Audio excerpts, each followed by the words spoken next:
Meron ng update kay MemeFi Coin para sa kanilang airdrop checker at meron din silang nirelease doon na parang mga tasks din na pwede pa natin gawin para mas lumaki pa daw yung potential airdrop na makukuha natin.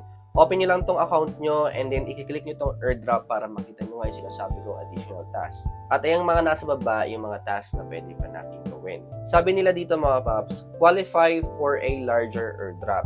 So sa pagkakaintindi ko lang naman na hindi ito yung magiging basihan nila para ma-qualify tayo o ma-disqualify dito sa parating na airdrop. So para lumalabas, optional lang itong gawin para lang sa mga gustong makakuha ng mas malaking airdrop kumpara kapag hindi ito ginawa. So paano ko ngayon nasabi yun? Kasi mga paps, no, yung ibang task na nilagay nila dito, kailangan gastusan. Katulad nito, MemeFi Premium. So hindi naman lahat na nag-grind ng dito nga sa MemeFi Coin ay willing gumastos. Yung iba talagang grind lang ng libre. So magiging hindi patas yon kung dito magbe-base sila agad para ma-qualify ka sa kanilang airdrop. So ngayon ang tanong is, dapat ba tapusin na lang to para sigurado? Ako kasi mga paps, tinapos ko, makikita nyo yan, completed. So ginastosan ko talaga siya. Dahil kasi syempre, unang-una gusto ko makakuha ng mas malaking airdrop nga based sa sinabi nila kanina.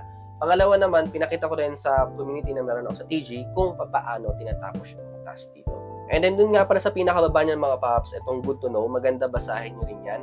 So yung una, no, what is mining period end? At ito nga, napapakita dito yung last stage no, or yung period end ng mining.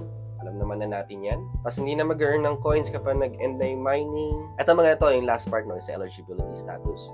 So kung hindi tayo yung mere passerby lang, makakakuha daw tayo ng airdrop. Ayan. Yung sa baba, your exact allocation will depend on a lot of factors like your in-game activity and purchases. So dito naman sa baba, yung sinasabi dito is yung sa allocation lang, no?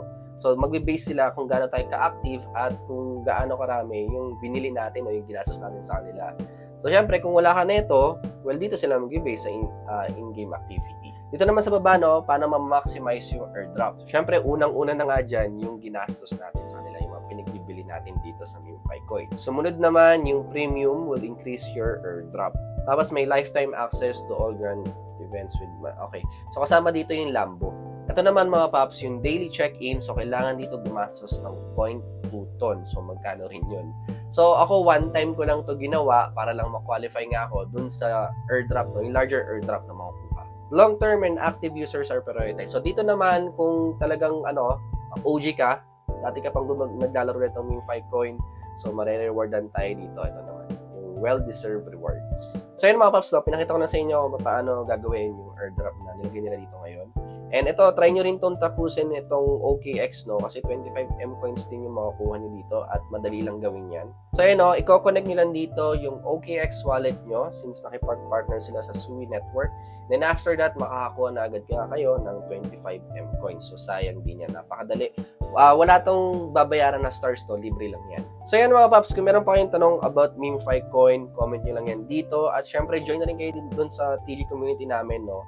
Punta lang kayo sa bio ko at makikita nyo doon yung invitation link. So yun lang muna mga paps. Thank you. Bye-bye.